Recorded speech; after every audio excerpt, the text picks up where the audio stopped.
Salut tout le monde, on va vous faire un vlog sur notre vie étudiante pendant la Fashion Week. On se retrouve au Shenzhen Fusion Fashion Day Paris où j'étais présent en tant qu'habilleur. J'ai commencé la journée en cherchant mes looks et en préparant les vêtements que j'ai ensuite repassés. Puis j'ai habillé ma mannequin, Camilla, avant qu'elle parte aux retouches pour les derniers ajustements. Et enfin, le moment du défilé. Ensuite, on a essayé de s'infiltrer au défilé Yves Saint Laurent. Alors la Fashion Week c'est trop stylé. On voit des dos, je vois hyper rien genre. Puis on est allé au défilé L'Oréal et Fabio a trouvé ça. J'ai réussi à trouver un pass d'entrée make-up and hair, mais il voulait que je m'enregistre. Et comme j'avais pas le prénom de la personne, j'ai pas pu rentrer en backstage.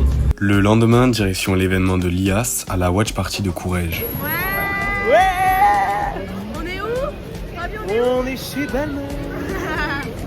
Comme l'a si bien dit Fabio, on se retrouve à l'Intercontinental pour le défilé Balmain. Jeudi, j'ai mon deuxième job d'habilleur, cette fois pour Uma Wong. Et plus tard, dans la soirée, on est parti à la Fashion Week Party pour un autre défilé. Puis avec Fabio, on est allé au défilé de l'OEV. C'est un ami de la sécurité mais c'est tout quoi, il nous a pas fait passer non plus. Donc juste on fume le seum. Samedi, rendez-vous devant le défilé Maison Margiela avec des fans plutôt agités. Le groupe s'est ensuite divisé en deux. Une partie est allée au défilé Canex, l'autre au défilé Bonjour Brand. On va où? On va voir Vivienne, on va travailler, si on nous refuse pas l'entrée. Et voilà, il est 6h du matin. C'est le vlog.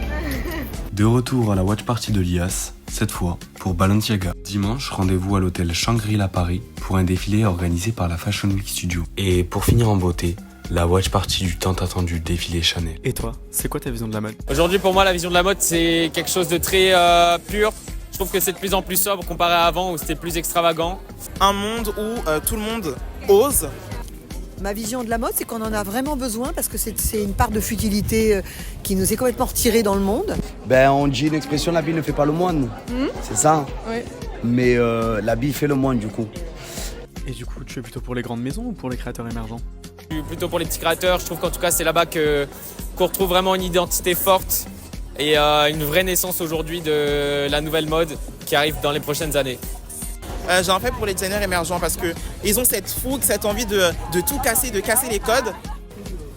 Moi, j'aime les deux. Ce qu'il y a, c'est que j'essaie d'aller à 3 à peu près créateurs émergents par saison parce que je peux pas tout faire. Mais non, si on va pas avoir les créateurs émergents, autant aller se coucher tout de suite, quoi.